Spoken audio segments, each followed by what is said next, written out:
കവിയും എഴുത്തുകാരനും പത്രാധിപരും Rashmi film society പ്രസിഡന്റുമായ മണമ്പൂർ രാജൻ ബാബുവിനെ കുറിച്ചുള്ള മണമ്പൂർ എഴുത്തും ജീവിതവും എന്ന പുസ്തകത്തിന്റെ പ്രകാശന ചടങ്ങ് പ്രൊഫസർ എം നാരായണൻ ഉദ്ഘാടനം ചെയ്തു. കുമാരൻ ആശാനിൽ നിന്ന് കടപൊട്ടി വന്ന കവിയാണ് മണമ്പൂരെന്ന് എം നാരായണൻ പറഞ്ഞു. പുസ്തക പ്രകാശനം മലപ്പുറത്തെ സ്നേഹസായാഹ്നമായി മാറി. മലപ്പുറത്തെ സാംസ്കാരിക പരിപാടികളിലെ സജീവ സാന്നിധ്യമാണ് മണമ്പൂർ രാജൻ ബാബു.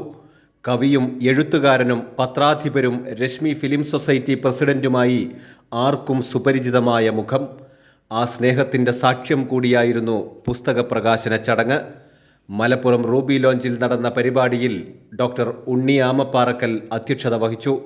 കവിയും പ്രഭാഷകനുമായ ആലങ്കോട് ലീലാകൃഷ്ണൻ വി ശശികുമാറിന് പുസ്തകം നൽകി പ്രകാശനം നിർവഹിച്ചു.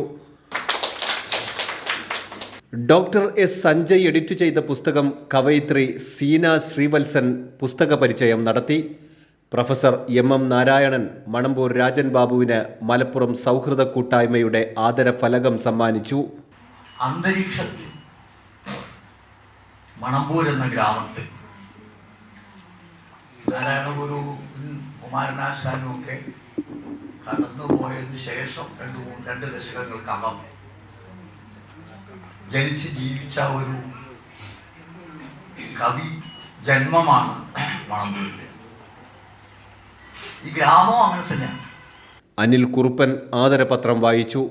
ആലങ്കോട് ലീലാകൃഷ്ണൻ പൊന്നാട അണിയിച്ചു. V Sasikumar, doctor S Sanjay, Basheer Chunkathara തുടങ്ങിയവർ സംസാരിച്ചു. കൈരളി ന്യൂസ്, മലപ്പുറം.